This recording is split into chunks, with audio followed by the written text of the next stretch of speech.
And hello YouTube, this is GSmaniamsmart, and I'm set another brand new video for Gaming with GS, and today we're going to talk about Guild Wars 2 and the new maps coming to the game on September 20th with the release of Living World Season 3 Episode 2 Fire Rising this coming Tuesday. Now, we did get some new footage for the PvP map Eternal Coliseum and some new footage for the PVE map Ember Bay, part of the Fire Island chain region interior. I'm going to go ahead and talk about those two as well as possible new Fractal coming. We'll touch on that subject later on in the video as the Twitter of Guild Wars 2 did release something pretty interesting. So I'm going to start the video off with the PvP map Eternal Coliseum because I do want to show you the video that they released during the live stream of the World Championship on September 17th, yesterday. If you weren't able to catch it, I do have the full video on Twitter. They released a portion of the video, but if you were part of the live stream, you did get to see the full video. I do have that recorded, so I'm going to go ahead and let you watch it since audio is relevant, since the crowd is interacting with the things that are happening in the match. I'm going to let you watch the audio portion of it as well. So I'll be back in just a second. Here is what we got to see in yesterday's live stream of the Eternal Coliseum map.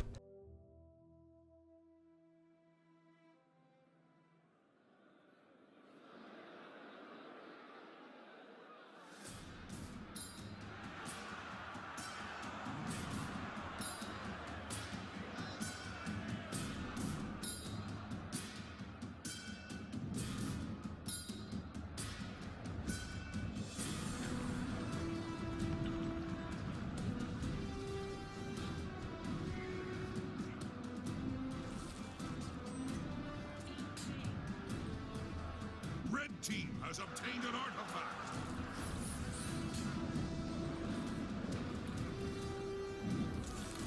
Did you see that? Red team got a capture point.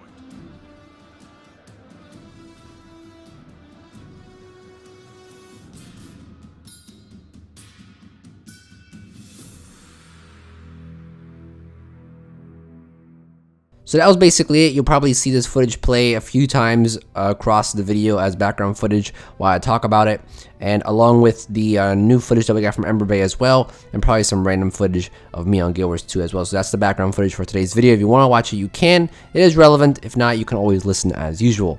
So in the video, we did see the crowd visible, and it's pretty much the crowd that I expected it to be.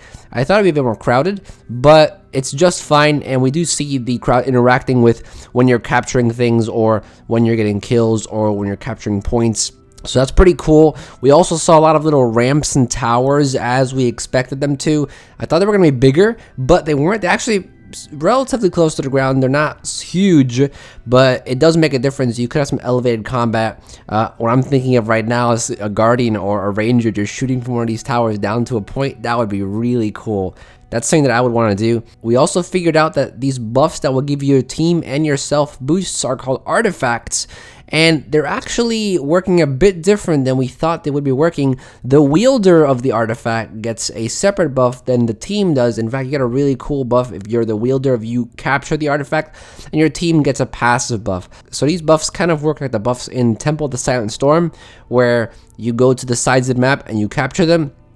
It seems like, if you notice in the video, there are rays of light coming that shoot up all the way to the sky, and I'm guessing those are the artifacts. So they're on opposite sides of the map, the offensive and defensive buff, and the wielder of this artifact will get an offensive or defensive buff, and then while the wielder has this massive buff or this special buff, the rest of the team gains a passive buff, which gives you health or damage increase or whatnot.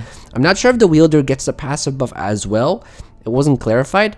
But if they do, then if you're the wielder of the artifact, you have a ton of game-changing potential. So we did get some clarification on these buffs. The offensive buff gives the wielder free stomps, basically. If you kill someone, a Reaper comes out from the ground, and it'll basically finish your opponent. So you basically have free stomps.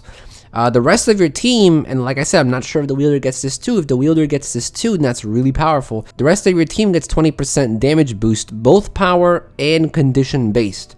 So if you're running condition damage, you'll get 20% increase. If you're running physical power damage, you are getting 20% increase as well. As for the defensive buff, only the wielder gets a one-time free resurrection. So if you died, you can revive yourself with this artifact if you're the wielder. The rest of your team gets 5,000 health and 100 toughness. so you get a bit more tankier. I would love to see if the wielder does get 5,000 health and 100 toughness and a resurrection. That's going to be really powerful, because not only will you have a ton more survivability, even if you do have all the survivability, and even if you do end up dying, you can then revive yourself again. And will you have that passive buff still? That's going to be interesting, because you could have a really tanky person or a very damagey person and have all this tankiness and just go in and kill people, but at the same time go recklessly die and then come back alive and still have those buffs. That'd be really powerful. So the specifics on how these buffs work, I don't know yet, but we did get some clarification on the wielder and the team bonus. It seems like the entire team will not get a free res, and the entire team will not get free stomps, because that would be super overpowered. I'm glad that was clarified on. In general, the map looks really nice. I really like how the PvP map looks. It looks really big too, so we can probably see some pretty good combat near the center of the map. You can see some awesome combat. In fact, in the footage, you probably saw some teammates fighting against other teammates in the center of the map. That seems like a really nice place to fight. And seeing that the buffs are on the sides of the map, assumingly whichever team gets the buffs will probably run to the center to kill people. And we did see some capture points on top of structures, so it's going to be really interesting how those play out and how these buffs actually impact the different teams when they're playing PvP. So on to PvE side, we did get a video on behind the scenes look of how Ember Bay was created, of what the developers started the map and how they were going about creation. We did get some more information as well. Apparently it's very heavy metal based. There's lots of skulls, as we were thought. It's also very dark and tons of dangerous lava everywhere. The map in general looks really, really cool. Lots of beautiful shots in some of these cinematic cuts.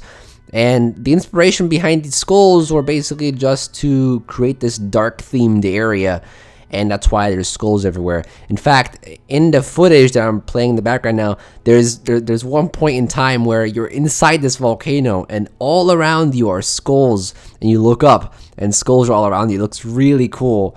I really like how that was made, and most likely this lava will do damage, so you can possibly die. That's why it's so dangerous. I love that aspect of the map, that gliding can actually save your life here, or all these different forms of transportation can help you get over this lava.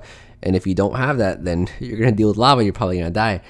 Now, the map is focused heavily on exploration. In fact, one of the developers said that the reason they added these hearts again was because they wanted you to be able to explore the map more. I will say this, because hearts were in other maps, it does sort of allow you to explore the map a bit more. It does sort of allow you to see what is in the map. One of the key things I remember when first going through Metrica Province, my first playthrough, is wondering what is in the map. And as you go through each heart, you sort of see what's happening in the map. You sort of see how you have to repair golems. You sort of see how there are different experiments going on and different labs doing different things. You sort of get a sense for what the map is about. And granted, that does give you a bit more immersion. These hearts weren't only just there to help you level. They weren't only there to just, give you something to do. They were there to tell a story of the map. And I feel like part of that is missing in some of the Heart of Thorns areas, because if you think about it, you sort of just go in there to farm the meta event, and you have to save Tarir from the Octavine, right? Yeah, but how many people actually look around what's going on? I mean, I feel like there's potential for those maps to have hearts as well, so you can sort of get a general overview of different areas, the stories in different areas, the lore that's happening in different areas of the map, and I feel like that's what they're bringing back to Ember Bay. With these hearts, it's not only a way for you to do repeatable things every day and get rewards and get gold and get items, but it's a way of telling the story of the map and sort of showing you what's going on. These hearts are there to help us understand the map more, to help us have a sense of exploration more. And that's what the developer said, and I can't agree more with that.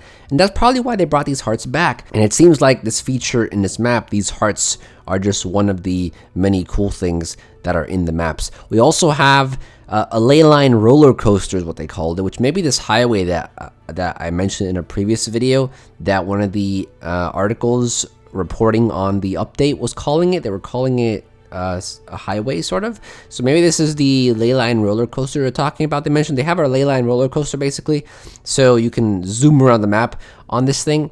Sort of like a subway. We do have updraft still, we do have jumping mushrooms still, and we obviously have the new thermal explosion master, which you also saw.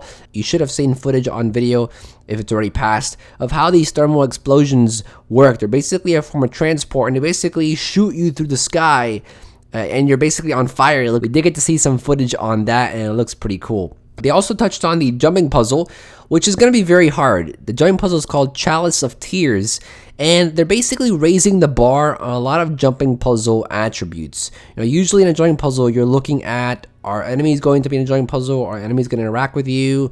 Are the jumps going to be very long? Are the jumps going to be very hard? Are the jumps going to be hard to find? Will you know where to jump?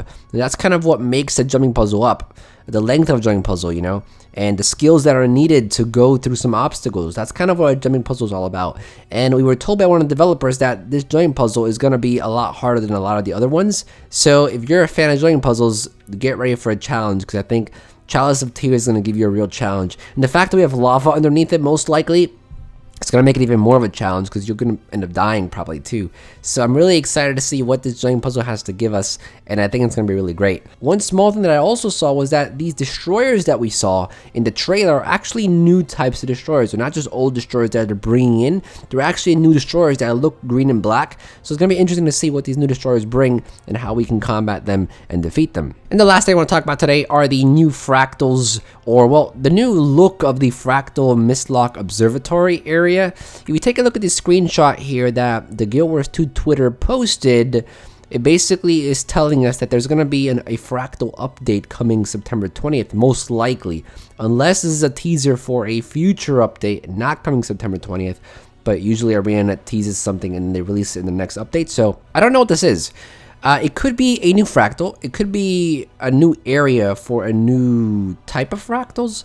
It could just be new fractals being added. We did know that there are several new fractals in progress being made, so maybe they're adding new fractals, and this little area here that we see near the bottom right corner of the map is where you can access them. Maybe some people are speculating that it's a fractal hub, something like the aerodrome. Maybe they're expanding the Mistlock Observatory so it can be like a hub like the aerodrome is. I don't know. I highly doubt that though, because it still seems kind of small. But it's curious to me what this island could be. There's another little portion they added on, and I don't know what it exactly could be. Let me know in the comments section what you guys think it could be. It could be a hub for fractals. It could be some new fractals. It could be a story instance where we're finally saving Dessa. If you know about Dessa, Dessa's actually stuck in the Mistlock Observatory through a loop of time, I guess. And maybe this is something to do with saving Dessa now. That'll be an interesting story to look at and to see how that plays out. But as of right now, I'm not really sure what this screenshot is showing us. All we know is that something is being added to Fractals. Fractals is getting an update, and what exactly it is, I don't really know, but it's good to see that we are getting some Fractal updates in the next update, because I thought we were only getting PvP and PVE, but there's a lot more to it, I guess. Who knows? Maybe there's a ton more stuff that ArenaNet hasn't even teased or hasn't even told us about, and this next update is going to be bigger than we're expecting. So the update is coming on the 20th, this coming Tuesday. When the patch comes out, I'll definitely have a video up about it, discussing it, talking about it, summarizing the patch for you, all the new things that came into the game. But until then, this is all the information we have. If we get anything else, I'll definitely make a video on it if it's big enough to cover. If not, I'll probably leave a comment down below if there's any new updates or any new teases coming out. That's basically the map. We saw the Coliseum map. It looks pretty good. The new Ember Bay map, we saw some more footage. Looks really beautiful and really well done. And the new Fractal screenshot here, who knows what it could be. Let me know your thoughts in the comment section, what you think the new Fractal area is going to be. Or if you want to talk about anything else in the video, leave in the comment section down below. I'll definitely be down there answering any questions you have. Talking with you as usual. And if you haven't subscribed to the channel yet, go and subscribe to the channel. Lots of other Guild Wars 2 content on the channel. Lots of more to come as well. We do updates. We talk about the upcoming changes. We have guides, gold guides. We have different achievement guides. We have talk about Living World Season 3. Lots of cool stuff. If you're interested in the lore, we do some lore stuff on the channel as well. So if you like Guild Wars 2, if you like gaming in general, go and subscribe, and I think you'll enjoy what you see. You can also donate $1 to my Patreon page. Click the card on the top right hand corner of the screen, and you can donate $1. Anything as low as that is very helpful and very much appreciated. I also have a vlogging channel, tutorials channel, advice channel, and a music channel. You want to check those out. Links in the description as well as on the end card. That's pretty much it. Thank you for watching as always. And this is GSmaniamsmart, and I'll be back sooner than you think. Don't go anywhere.